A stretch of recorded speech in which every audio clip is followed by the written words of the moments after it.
Okay. So we can do that earlier today and get to it. So Okay. You need to buy this.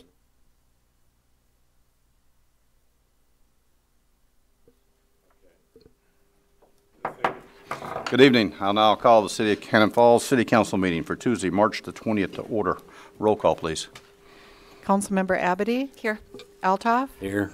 Carpenter? Here. Duncan? Here. Mattson is absent. McCusker? Yeah. And Mayor Robinson. Here. All please join me in the Pledge of Allegiance. I pledge allegiance to the flag of the United States of America and to the republic for which it stands, one nation, under God, indivisible, with liberty and justice for all. Good evening, everyone. Today is, the first day of spring, but they forgot to tell the weather lady that that spring is here. So hopefully we'll get some more warmer weather soon. At this time, the chair will take a motion to approve the agenda as submitted. So moved. Second. Motion by Ken, second by Bill. Any discussion? All those in favor? Aye. Aye. Opposed? Carries. That moves us on to public input this evening. Citizens may speak to issues not on the agenda. Before speaking, please give your name and address for the minutes. Please limit your comments to 3 minutes, and comments must be pertinent to city business and adhere to data privacy rules. No employee's name may be used, and personal attacks will not be tolerated. So anybody wishing to address the council? Beth? Hi there. Beth Geese, I'm the superintendent of Cannon Falls Schools. And kind of here, not with anything prepared or anything like that, but obviously school safety is a really big deal right now. And Chief McCormick has been remarkable to work with, so is Lieutenant Berg, as far as getting officers up to the school as often as possible. We currently have a lunch program that they come in and eat with the kids. We have a meal program so they can eat while they're there. I know that really excites them to eat the school lunch. It works. We've also done some really neat things with Officer Paul. He comes in and on activity days works with the high school students. He fills the auditorium. The kids just love it. It's for their lunch break. They come in and they talk about things, and it's building those relationships with our officers. So all those things are going really well. I'm very frustrated with Goodhue County in general. If you've been reading the Zumbrota paper at all, there's a lot of talk about Pine Island and Kenyon-Wanamingo both receive funds to get a police officer in their schools. We call those SROs, School Resource Officers. That funding is from a long time ago. They got grandfathered in, and none of us have been able to access those accounts. Chief McCormick and I, if you remember, 2 years ago, worked on grants, trying to get things. We have a great community with a low crime rate, so you don't get a lot of those grants, and that's a little bit frustrating. We continue to look at different avenues. Right now it looks like the state might be giving us $18 per pupil unit towards something related to safety. Those are great things, but that's only about $21,000 for the school. We've invested $287,000 into our security systems, which we really feel create a perimeter, at least for our school system. I'm not really here for any reason tonight. But I am going to continue to work with and drive Chief McCormick crazy on working on some sort of relationship. We want to contribute. We only need an officer 174 days of the year, not 260. So we believe that in the summer months and the off months, the busy times of the year when the school is off, that you could use that person for the city. So we're going to continue to work together on some sort of effort. We feel that we have the best crew in the world right now on the current Cannon Falls Police Department. They work with us, not against us. So there's already a really great relationship. We would just like to build on that. Again, I'm not here to ask for anything. I'm here to tell you where I want to go with this. Our kids deserve it. They deserve anything I can give them that protects them. And so if a school resource officer makes parents feel safer and makes our kids feel safer, then I think we should at least continue to look at that. I know it's not in your current budget. It's not in my current budget either. But perhaps you can guide me on who I should be talking to make those things happen. Have you brought this up with Representative Haley or Senator Goggin yet? I have. So, yep. I mean, because if you want to work together on it, I'll be glad to work with both of them. That'd be great. And we can try to see what we can do to see if there's any funds besides what they're giving us that we Yeah, can get they out want to of it. wait to see if the $18 per pupil unit comes through, but yeah, again, very responsive. They've been, obviously want to help us out. I'm just frustrated that a couple schools in the county get this great funding, and we're not a part of it, and that is a little bit frustrating. Kenny Wanamingo has a school resource officer and their own police department. Seems inequitable. So, thank you for listening. Appreciate it. Beth, I just want to make a quick comment to you. Thank you. This needs to be talked about. It needs to be addressed. It's getting more critical all the time. I know we had a lot of discussion about 2-3 years ago on this stuff. Yep. And at that time, it was kind of a learning experience for me because my answer was, let's work with the city and the school, and let's get an officer up there. And I'd like the officer to be there every morning to greet the kids. You talked about the comfortness of the kids. We're also teaching the kids to be comfortable with officers. It was also brought up that sometimes in domestic violence situations or something, if the kid is comfortable with the officer to share their stories, then maybe something can be done about that too.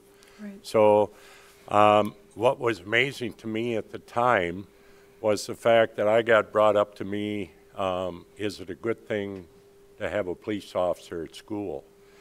And that was something that set me back and I didn't think about. But at that time, I guess the thought was it creates a bad image in our school if we need a police officer there. Well, we've got beyond that. It's so obvious that this is about working together and doing the right thing.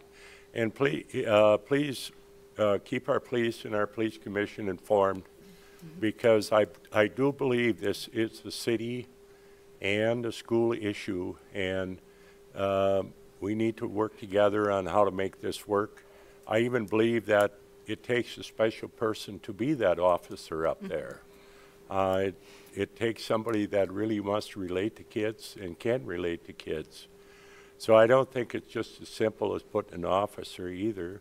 And also, because of being in the mechanical business, I brought up at that time that we need to study the whole safety of the building, not just doorways. We're definitely doing that. We've got a pretty in-depth, Right. we've had Hastings So- Police come down. Joe's been a part of that too. We are ready and everything. And I just want to reiterate, the current situation is they are there every day doing something, whether it's a drive-in, drive-out. Those kids see a police officer every single day. So hats off, we're already one step ahead. I'm here tonight to say I am going to continue to work hard to get that person there, and I hope it sounds like you're on the same page. So let's just We're continue to trying work together. on this, Beth. Thank you, thank Okay. you. No problem. Thank Thanks, you. Beth. I am going to run to the choir concert, so I'm not walking out on you. I just have to- Oh, I didn't see that on the schedule.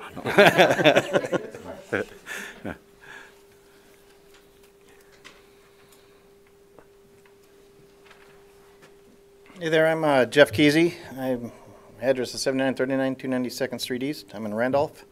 I'm a little bit early. I'm here for the downtown Cannon Falls Farmers Market. We turned in the application last Friday, and I thought it'd be on the agenda for tonight, but it turns out the lady who makes the agenda was on vacation on Friday, I guess. So it'll be coming up at your next meeting. I will not be able to make the next meeting, but I would like you guys to take a look at that. I know the city of Cannon Falls is working out at Artisan Plaza with the farmers market, but there's still several vendors that either can't afford to go out there or they don't have enough produce to go out there, and they'd really like to stay here in Cannon Falls at the location was at last year. All I'm really doing is asking that if you can take a look at that next week.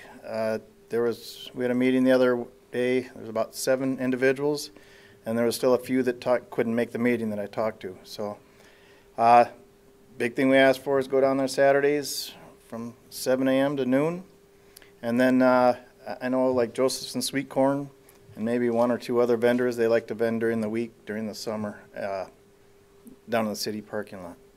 So if I could just ask you to take a look at that, there's a lot of people still interested in keeping a market down there. Yep, we'll definitely take a look at that when it comes Could I- before us. Ask you to spell your last name for the minutes, please. Sure, yeah. It's common spelling. It's Keeey, SCY. Thank you. Yep. Anybody else wishing to address the council under the public input this evening? If not, we will move on to the consent agenda. Items of this area of the agenda may be adopted or they may be removed and placed on the business area of the agenda for discussion purposes before approving. For those at home, I'll read the consent agenda. Item A is the just and correct claims for the accounting period ending March the 15th, 2018. Item B are the meeting minutes for the March 6, 2018 City Council meeting.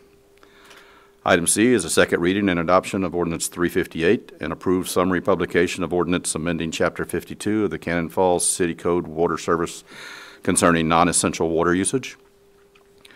Item D, Resolution 2336, accepting a donation of $5,000 from an anonymous citizen to the Ambulance Department. And item E, appointment of Derek Lindell to fill the Planning Commission vacancy. Are there any items anybody wishes to move down? C, D, and E.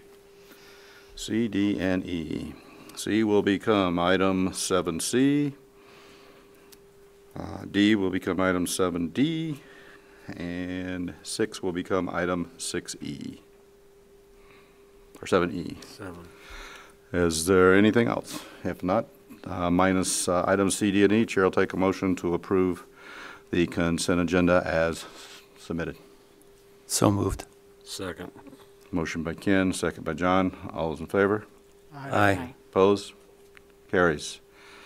Moves us on to item 7 this evening, which is the introduction and first reading of Ordinance 359, amending Chapter 52 of the Cannon Falls City Code and the zoning ordinance concerning production winery facilities in the B1 Central Business District. Sam? All right. So this comes to us. The Planning Commission met last Monday and has recommended to the City Council that production wineries, which are defined as a location where wine is produced and bottled for distribution to other facilities, be a conditional use in the B1, which is the Central Business District of the City of Cannon Falls. The conditional use is recommended by the Planning Commission. But the other option that the council has tonight is to forego that recommendation and to move forward with a production winery as a permitted use in the B1 Central Business District. For a refresher, a permitted use would allow a production winery anywhere in the B1 zone. So a future winery that would want to come in would be permitted to operate their facility anywhere in that zone. A conditional use would require the current winery to go through the conditional use permit process next month in April in order to expand their current facility, because right now it's a non-conforming use in the B1. So we either have to amend the ordinance to allow a winery or do a conditional use permit, and the winery will need to apply for one in order to comply with the new zoning code. We have some representatives from the winery here tonight to answer any questions you may have. So I'll turn it over to the council. Okay. All right. So this time, what we're looking for is to determine whether we want to do the CUP or we want to do the permitting. And as like she said, if we do permitting, anybody can come in here at any time and open a winery in the B1 district. Well, but I feel like there's actually one middle ground area rather than the two extremes, which is to permit only farm wineries, not just any winery. And because farm wineries, the class of farm wineries is controlled and limited by the state of Minnesota, we wouldn't be permitting any old winery, like all of a sudden, I can't even think of a brand name of wine. Can you think of one? Anyways, some massive commercial production couldn't come in and just open up shop in the B1 district. It would have to be a farm winery, and those are pretty strictly curtailed. Anyways, so that is another option. Right? Is that right? So farm wineries are permitted only on agricultural land. The current winery has been grandfathered in as of March 2012. Our city attorney can probably answer some questions regarding permitting only certain wineries. We've been in discussions regarding that, so I'll ask Andrea if you can comment on permitting only farm wineries. Right, only farm wineries are allowed in agricultural zones or a zone by CUP. Right, so what you'd accomplish by creating a permitted use for farm wineries only in B1 is allowing only the Cannon River Winery, basically, because they're the only ones that'd be grandfathered in. No new winery, no new farm winery could be established under the existing state statute. Of course, the state statute could change. They could throw open the gates and say farm wineries can be anywhere they want, but that's, well, there's a whole other question there. Anyways, it would be a way of limiting the establishment of a winery to just the Cannon River Winery. That's true. I mean, you got a point there on that portion of it. I mean, because if you permitted it, Move only your that. mic over a little closer. Is that true, Andrea? I mean, It would have to come in the B1 as a farm winery under a CUP. It would have to be a CUP? You couldn't make a permitted use? No, I think the statute says agricultural or by CUP. Okay. Well, no. I'd have to. No? Agricultural only. Agricultural only. Right, and the only reason, well, this is the grandfathering of the CRW is what would keep it from even falling into that subsection of the farm winery statute, I believe. I think that's subsection 9.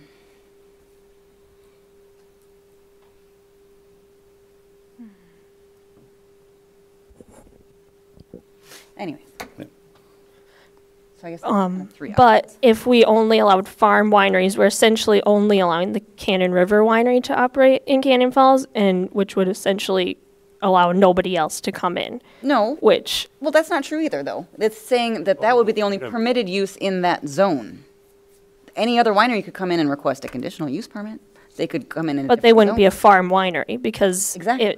so then they can't come in.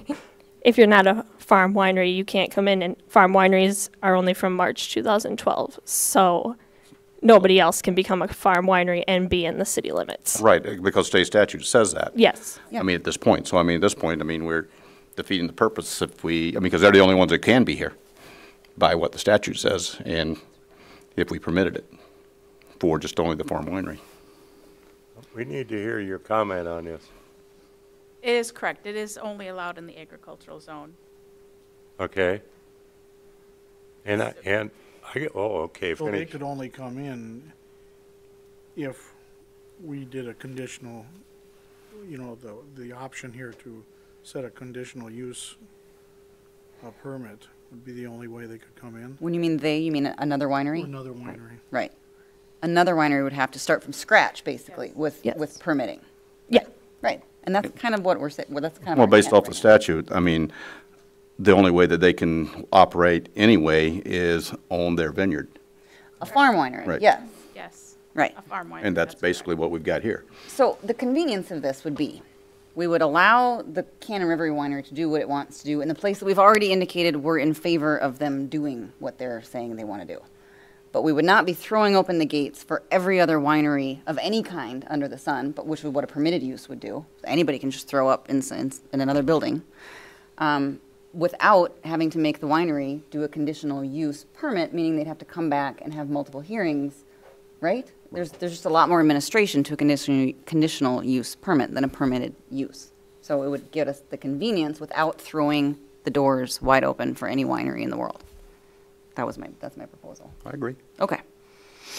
So just so I'm following the conversation correctly, what you're suggesting is allow the farm winery as a permitted use in this particular zone, and then set up a conditional use for future wineries so that we're not limiting it to that, because we can't have a monopoly, we can't, but it would allow them to do what they want to do, and by a conditional use, it may address future wineries if they wanted to come, but they would have to meet the conditions of a conditional use permit. Do we have to set up a conditional use permit in a vacuum that way for a winery that's not even asking to come in? I don't know, that's what I'm wondering. Is Well, that I what, don't think is that what you were trying By to state suggest? statute, they or were can't. you just? No. I mean, No, we're talking about conditional use for a different kind of winery, any production winery, not farm winery anymore. Farm winery would be a permitted use. What you're asking is, do we have to right now That's what I'm establish a wondering. conditional? Yeah, I don't know. think so. I don't know that answer. I'm just Do we trying have to? No, I mean, No. it depends. So first of all, you're defining what it is that you're allowing within your district. Right. Are you talking about farm wineries? Are you talking about all wineries? And then you have to decide what sort of use they are, permitted, conditional. So what I understand is you're talking about solely farm wineries at this point, and you want them to be a permitted use within the B1 zone. Right. No And other not- farm winery could come into the B1 zone solely because they wouldn't have that grandfather provision through the. Exactly. Right. And to not set up any contingent purposes for any other winery that's not even trying to come in right now. We're only, yeah. Because any other winery would be an agricultural, and I mean, correct? Well, again, I'm not No, having, you no. could have another winery that's not a Not- farm winery. Right. Right. That could come into the city. But you're saying you want Ken Valley Winery to be permitted use, not operate under a CUP. That would be my proposal. How would that affect what we're gonna do next month when we discuss the winery's proposal? The abatement, do you mean? What are you talking about? Whatever. I don't know what we're stuff talking about going- next month. Well, on the 17th, we're having a, That's Just the the abatement abatement. public hearing, right. Yeah, it's just for abatement. I believe those are separate issues. I don't know whether, and I know Annie Deckert is here with the winery developers, whether having a permitted use sort of in their pocket helps them in terms of financing and other securing of the things that they need to get their process going. It probably does. So that's the thing too. The permitted use versus the conditional use has a lot of efficiencies built in it, which is why I would like it. Could I have you explain a couple things for me? Certainly. What is your recommendation in this situation, or actually in another winery situation, between permitted use and conditional use? I would assume if we did a permitted use tonight, it's all on its way and it's pretty much ready to go or done with, not much to talk about. If we go with the conditional use, I understand that it has to come back through the planning commission and meet certain standards and stuff like that. Am I thinking of that right? That's correct. I mean, usually you would look at a conditional use permit if you felt like you wanted to take a look at the applicant and determine whether or not there are conditions you might want to apply pursuant to your conditional use permit ordinancing authority. Otherwise, if you feel like any winery should come in and you don't really need to have conditions, then it could be a permitted use. So it's really a decision for the council to determine whether or not they feel that there may be conditions that are appropriate for the type of use. Okay. Located in that location. A couple of calls that I got this week about this was, if the council's just going to go ahead and prove it, they can pretty much just come up with whatever they want and do it. And I don't care one way or the other.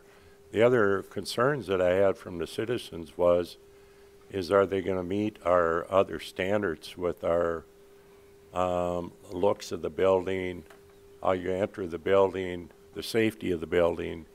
Does it fit our existing older downtown look of the town? I said, well, I don't know. Maybe in a conditional use permit that all gets addressed, but I assume that in a regular permit that probably wouldn't qualify for some of our zoning and stuff that we already have. So I guess my concerns is with the people that called me is for me to try to decide if it should be permitted or if it should be conditional use permit. And that's what I'm trying to decide. So if you've got any feedback for me, I'll take whatever you can give me because I'm a little confused.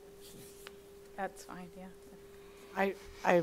And maybe Sam is probably better than I can address some of those questions that you raised regarding the historical look of the building that's being proposed. That was all addressed at the Planning Commission, that the Planning Commission is charged, and that's my understanding. Sam, please correct me if I'm wrong, but that they are charged with reviewing that, and they've done that. They've reviewed those plans, and my understanding is that what's being proposed does meet the historical factor of ours. No? Am I misspeaking? Well, was a planning commission person that called me and said they didn't feel that it met that. So Okay. that's why I was But the addressing planning that. commission is charged with that duty. It's not part of the conditional use permit, is kind of where I'm going with this. The conditional use permit that's being proposed has conditions outlined in that. The historical value is not part of the conditional use permit. Those other questions are not part of that conditional use permit as it's being proposed. So those are things that you'd need to discuss. The planning commission met last Monday, and they were all in agreement that we did a conditional use permit and reviewed just the items that you were talking about. We did. And what did they agree, or what'd you say? The planning commission with the historic district review, it is in our ordinance that any building in the historic district that's going to be expanded or a newly built building needs to be reviewed by planning commission for historic standards compliance. The planning commission did review it, but they could not come to an agreement that it met the standards that they wanted to see. We ended up tabling that item, and we'll be bringing it back in April. The historic district compliance does have to come to the city council for their approval as well, and that will be coming in April to the city council. Okay, I So mean, that's where that's at. don't we have some of the builders here tonight too, I think? Yes. And has that been addressed to them? Yes. What they don't like and any changes that need to be made, to that? Because we don't need to leave them out in the dark either. Yeah, yeah, We're in crunch time We here met, next we month met, with this stuff. we met last week and had a discussion about the design and everything, and they already have brand new proposals that they will be getting to me for the next planning commission meeting. So we're all good with them there. It just has to be brought to the planning commission in April. Okay. I just wanted to make sure that they were informed of. Yep. The planning commission felt that the facade on Mill Street looked nice. It fit into the historicals, but on the south and west sides, it's like putting a big warehouse downtown. Yep. And you got the people coming in on 19 into town, and they're kind of seeing a warehouse there with Yep, no and entrance. they have some changes to that already that they Okay. showed me. So we'll discuss that Well, at the planning planning commission commission. that's what they were talking about. Yep. Well, So- to me, that's not any different than looking at some of those places where the apartments are in the back, the entrances of the park. It's going to look a lot better than some of those places that you have to enter. If you look at it that way. It's going to look a heck of a lot better than some of those areas. Is this proposed text at page 4 of our packet, is that the conditional, is that the proposed conditional use permit? That is the conditional, yes. Okay. So just to clarify that, so that's not the proposed conditional use permit.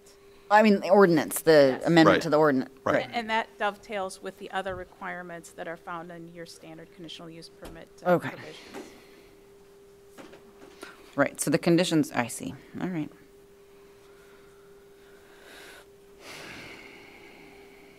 Size, truck, Any- landscaping, lighting. So do I have, is there any other discussion or is there a motion either way? Well, I'll make a motion that we use the conditional uses in the B1 zoning district, just to be on the safe side. Conditional use? Conditional use. I'll second it. Right, Right, right. right. I'll second that. Motion by Bill, second by John, for ordinance number 359, amending chapter 152 of the Cannon Falls City Code, the zoning ordinance concerning production winery facilities in the B1 Central Business District to a conditional use permit. Any other discussion? I would just like to make a quick comment, Robbie. So, I don't know what's the difference between when I heard about some big commercial outfit coming in or something and this situation. And what I'm saying is, if we have because this goes over well and you turn around and have another big commercial outfit that comes in and wants to buy the whole parking lot down there and build in the same place. Do they qualify now with our unconditional, or are we saying if you aren't a farmer's winery, you can't be here? Or you gotta be here, it can't be commercial wineries? Well, there's nothing about farm winery in this. Nothing about- In what just got seconded, there's nothing about the farm winery thing, so. Okay. It's just allowing us to retain control. Right. No restriction on this. Farm wineries, or farm wineries, commercial wineries, if they want to come in and present this to us, it all still works. Right. Yeah. Okay? Yep. All right, thank you. Okay, any further discussion? If not, all those in favor? Aye. Opposed? No. No, Passes 3-2.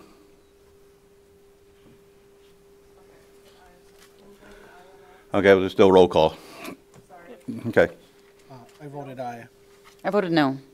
Aye. Aye. No. Voted aye, yep.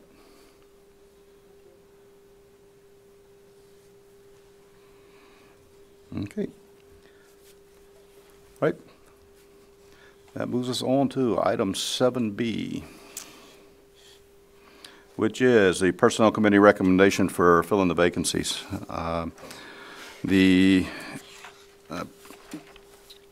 Personnel Committee met last Tuesday evening to discuss the timeline and working on trying to get things moving forward. We're recommending that we go ahead and move forward with posting both the Public Works Director and the City Administrator's positions. What we wanted to do is kind of stagger the postings so that as all of this information comes in, it doesn't bog down city staff as we start going through resumes and everything. And what we're recommending is that we go ahead and post the Public Works Director position beginning the week of March the 26th. We'll post it in the League of Minnesota Cities, Cannon Falls Beacon, Minnesota Municipal Utilities Association, Minnesota Rural Water I'm sorry, Association. Rob. Joe, go out there with her, will you?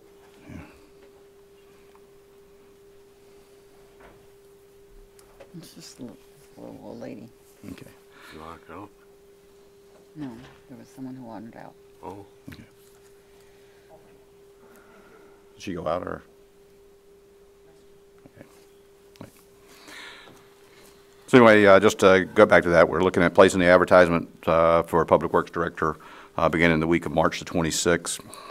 It'll be posted in the League of Minnesota Cities website, Cannon Falls Beacon, Minnesota Municipal Utilities Association, Minnesota Rural Water Association, Indeed Minnesota website. Looking at the possibility of having all the applications back by the 27th of April. Then we will review them around by the 15th. Interviews around the 22nd, 23rd. Then background checks usually take 3 to 4 weeks to complete. We'll have to determine the salary using the pay scale and the offer, and then the possible start date towards the end of July for the Public Works Director. City Administrator, we would put that application out, or that posting out the following week around April 2nd. Again, we'd put it at the League of Minnesota Cities, Cannon Falls Beacon, Association of Minnesota Counties, Minnesota City County Management Association, International City County Management Association, other states, Municipal League, Indeed Minnesota.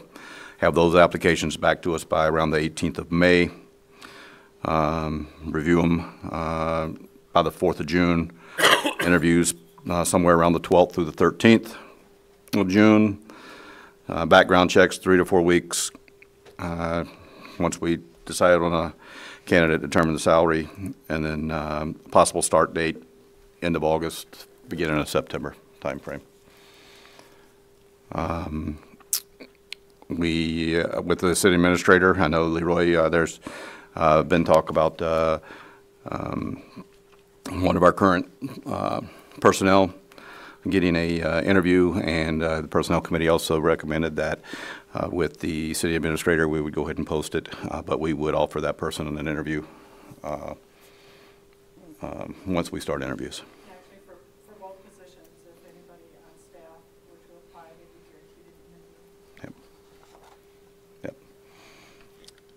Yep. I take it you've reviewed and updated their position descriptions?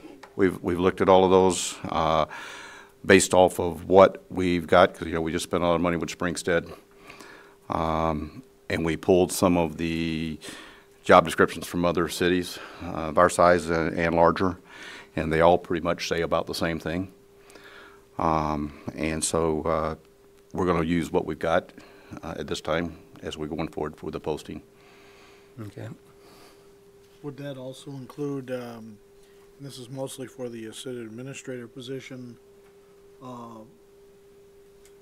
in most contracts, there's a 6-month buyout, or is that something we're going to address? We will address that with the Personnel Committee when we start getting ready to make an offer at that time. That's something that will be addressed going forward. I know it's standard in a lot of them, but we may not go with the standard this time. I know there's been some concern in the community. So we'll look at it and kind of go from there, and we'll figure it out from there. I mean, that's something that we'll have to determine, and it depends on who we get as a candidate also, as the final candidate.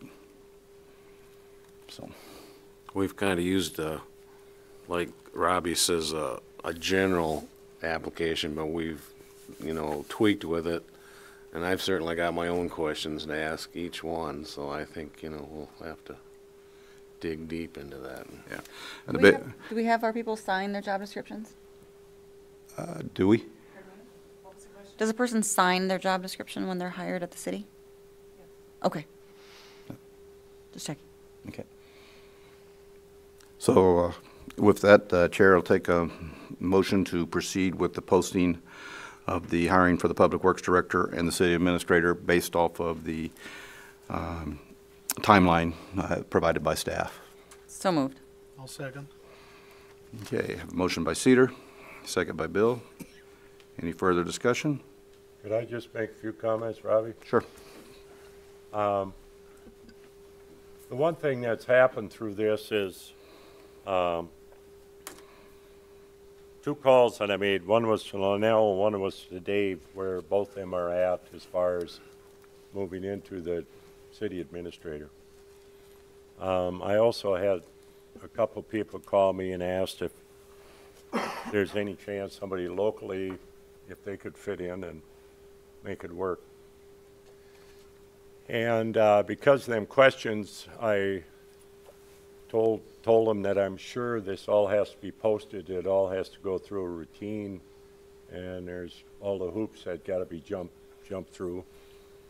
So I just told them I don't know where it's going or whatever. So then one day I talked to Roger about some other things, so I brought up the fact that if we could do something like this internally and just move up things with our own people. And he informed me that we could do that and there'd be no problem with that. So I went back and talked a little bit more to Linnell and a little bit more to Dave, and tried to find out where they're at. Dave was willing to move up and do that type of job, and we could do that without any posting or anything. Also, the two guys that called me about the public works thing was two local people. I think either one of them would be good. So I asked him about that too, especially the one young person that is in a family situation where his family is growing now, and he'd like to move back to Gannett Falls and be a part of the city.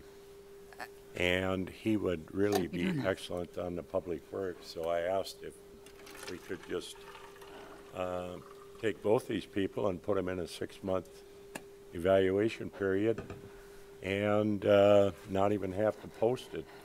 And 6 months from now, sit down and have a meeting with these people, and if they're all agreeable, things are in the right direction, and we like where things are at, then we'd make a contract with them for full employment. And Roger said that that's all perfectly legal and you can do that. So I do have a tendency to feel in this situation that we're going to get better people if we get local people. And I have been told that some people feel we'll get better people if we go out of town. But growing up in this town, I feel we'd get better people if we stayed with our local people. So I would like, if we go with this posting, that's fine. I'm still going to advise these people to please sign up. But I think we could take care of this in a matter of 30, 60 days and not be so complicated. Thank you. Well, the Personnel Committee is not spending the $27,000 to go hire, an agency to do this for it. We're not going to do that. We're going to post it, in these papers and that, but we've got good internal personnel, and I believe they'll definitely have an interview with us when it comes about. So. Good, and I'm glad to hear that. So, we decided that. If there's somebody on the staff now that wishes to apply, they're definitely going to get an interview. Yeah, and I heard from one town, I don't remember where it was, about a month ago, where they did something like this, and they ended up with over 37 applicants. So, if we do go down this road, it's probably going to be a little bit complicated and take quite some challenges to get it all figured out. But it's all good as long as our local people get a chance. And Have any of these actions that Leroy has just described amounted to anything close to a conditional job offer or any representation about employment that we should be concerned about? Thank you.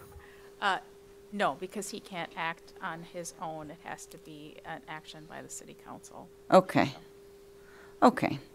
Actions on his own notwithstanding. Correct. Okay. Okay. Thank you for clarifying. all right, if there's no further discussion, Chair will take a motion. We've got a motion and a second. All those in favor?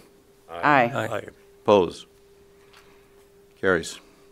Move this on to item 7C, which is ordinance 358, the second reading and adoption of ordinance 358, and approve summary publication of ordinance amending Chapter 52 of the Cannon Falls City Code Water Service concerning non-essential water usage. Leroy, you brought that down? Yeah, I was so glad our attorney was going to be here tonight. Have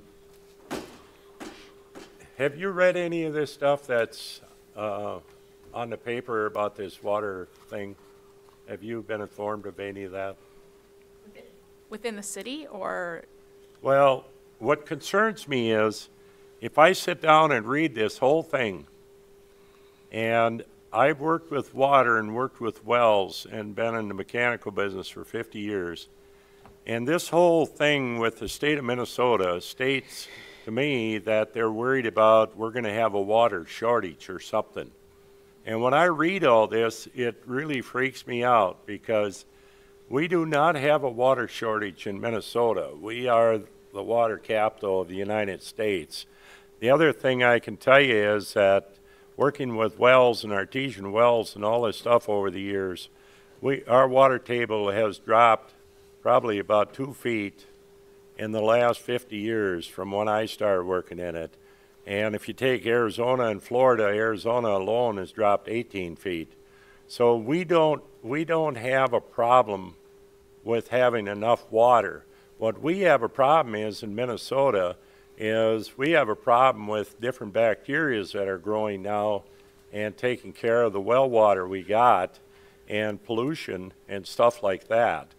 So the whole idea that the state of Minnesota is going to make us send this off to them, and then if you read on in there and they call up and tell us that somebody has to be restricted or you got to be turned down or something, and our police and our council are supposed to enforce this, that's the way I read that, and I don't like anything about this. Is this just mandatory and we have to do it? Or otherwise, as a council person, I think this thing is one of the weirdest things I've ever read. Well, this is based off of the state statute that has been mandated down to the cities to be to pass that. And the only time that it'll come into effect is if the governor declares. That's what scares me. Okay, well, we don't, I mean, well, it depends on the situation. If it ever got to that point, that's what they're trying to protect. I mean, right now, we're nowhere near that, but they're looking at the long-range plan so that 15 years down the road, this is already on the books, then they don't have to jump through hoops to try to get it passed to declare an emergency and enforce the regulations for water. And why is the state statute our responsibility to follow up with? I read in there that they call down here and say this situation is happening and you got to enforce this. To me, it's a lot like our license bureau where you change the technology and it ends up costing us money, but we still have to keep doing it. What happens if we just don't participate in this thing and say we don't want to sign it the way it is? I haven't had a city take that response before, so it's not something I've ever looked into. But I think that the governor could bring enforcement action against the city to mandate that this be in place. Certainly. We rely on state aid for a number of things, state support. We don't maintain all of our own roads. We are intertwined with the state inextricably. And what you're describing is, well, it's in the nature of anarchy. We're going to pick and choose what laws we want to follow. That's not how government works. Well, they're going to pick and choose if you can sprinkle or not, or But that you would have all kinds of water, but the rest of them are short, we're going to cut you off too. That was just my concern, and it's pretty obvious you haven't dealt with an Irishman on any of the other councils. So that's just my opinion on this thing, that it should be, we should never go along with it. Thank you. Okay, any other discussion? If not, Chair will take a motion to approve Ordinance 358, amending Chapter 52 of the Cannon Falls City Code Water Service concerning non-essential water usage. So moved. I'll second. Motion by Cedar, second by Bill. Any other discussion? All those in favor? Aye. Aye. Opposed? No. Passes 4-1. Moves us on to resolutions, or to item 7D, which is Resolution 2336, accepting a donation of $5,000 from an anonymous citizen to the ambulance department. Yeah, all I wanted to say about that was a special thank you to the person who did that and being anonymous, and just thank you, and I make a motion to approve. Motion by Leroy, do I have a second? Second. Second by Ken. All those in favor? Aye. Opposed? Carries. Moves us on to item 70, appointment of Derek Lundell to fill the Planning Commission vacancy. Yeah, and that's just another thing that I wanted to say thank you for Derek Lindell to volunteer to help us out on the Planning Commission. Thank you, and I make a motion to approve. Second. Motion by Leroy, second by Ken. Any further discussion? All those in favor? Aye. Aye. Opposed? Carries. Moves on to reports. Sam, do you have anything else?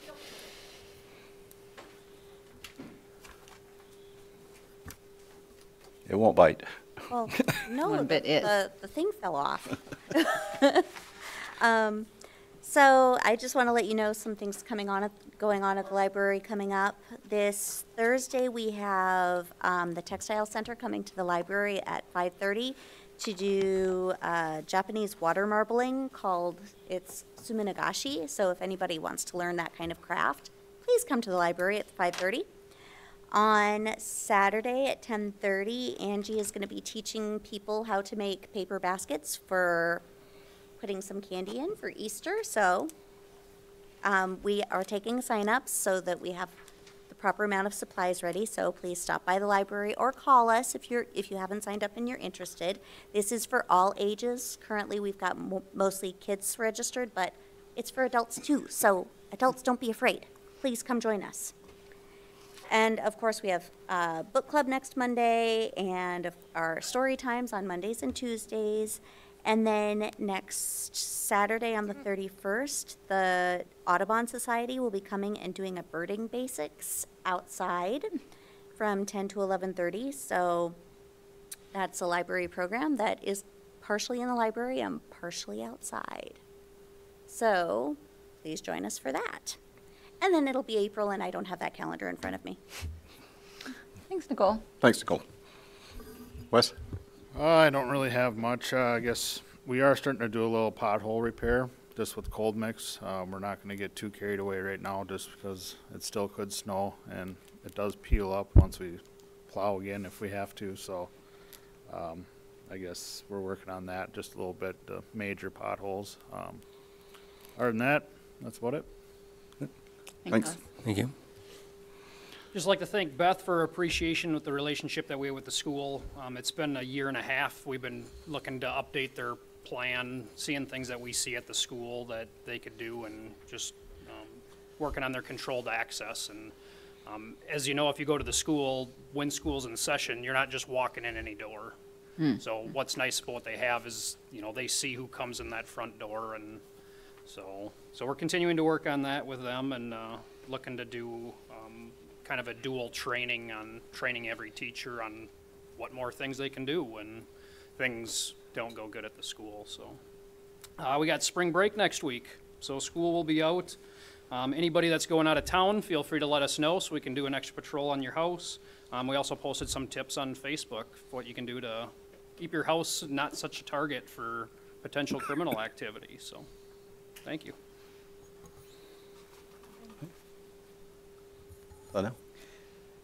We had the auditors here last week, so we were able to complete the audit as we had scheduled. So now we are just waiting for their final information to come in.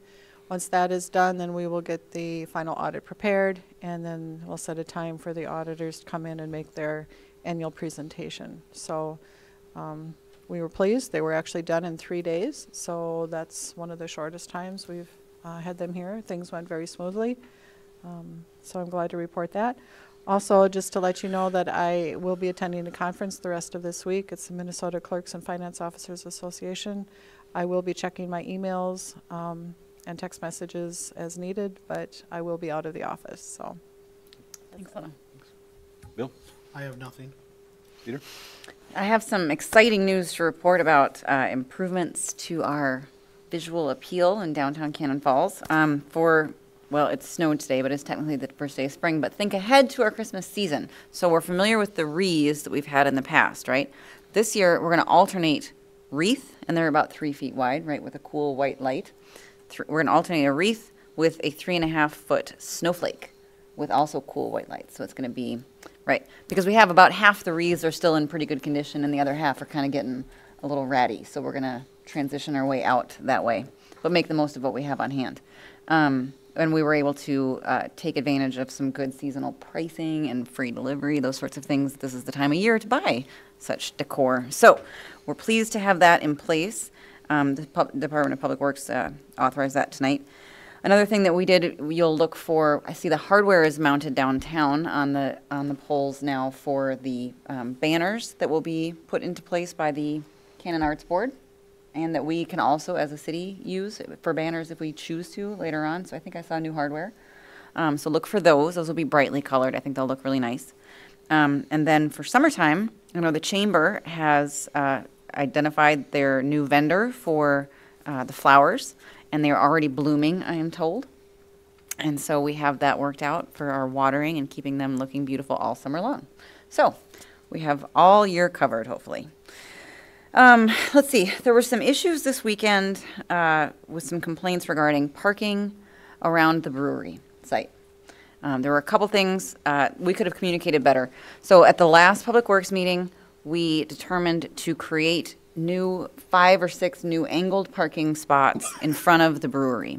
We determined that based on the width of that road, it would not be, there would be no safety concerns to have that done. But of course, it was too cold and there was still too much snow on the ground to actually accomplish the painting of those new spots prior to the brewery opening. So there was some confusion about that, which is fair. I think we've already started the process of remedying that and making it more clear that those are authorized parking spots. We are going to make the 2 spots closest to the bridge and Veterans Lane compact only, which will increase some visibility things. Although, again, the width of the road, even with cars parked at those angled spots, will be 10 feet wider than it is at a spot further down Mill Street where there's angled parking on both sides. So there's plenty of room. We're also considering moving the center line a little bit to make it more 2 full lanes so that folks don't feel like they're having to crane around and look around the corner as they head onto the bridge. We also are going to confirm with signage and yellow curbs that there's no parking on the bridge. That's not a permitted use at this time. We could make that change if we wanted to. At this time, we're not going to, so we're just going to confirm that there's no parking on the bridge. What else? I think that's it. So hopefully those will remedy any confusion that we have down there. We did our mayor requisition, basically a survey overview. Did you want to talk about how many spots you found? I worked with Goodhue County's GIS and obtained maps, an overview of the overall downtown picture. And what I'm proposing, there's just in the spots that I used, and I didn't count Mill Street and a couple other spots downtown, a couple different areas. But the areas that I did review and count spaces, there was 295 spaces in downtown Cannon Falls to park.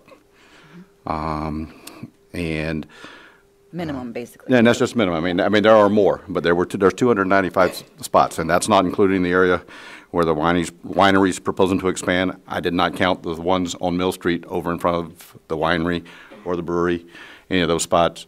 But there's 295 spots. I didn't even count the area down below the VFW.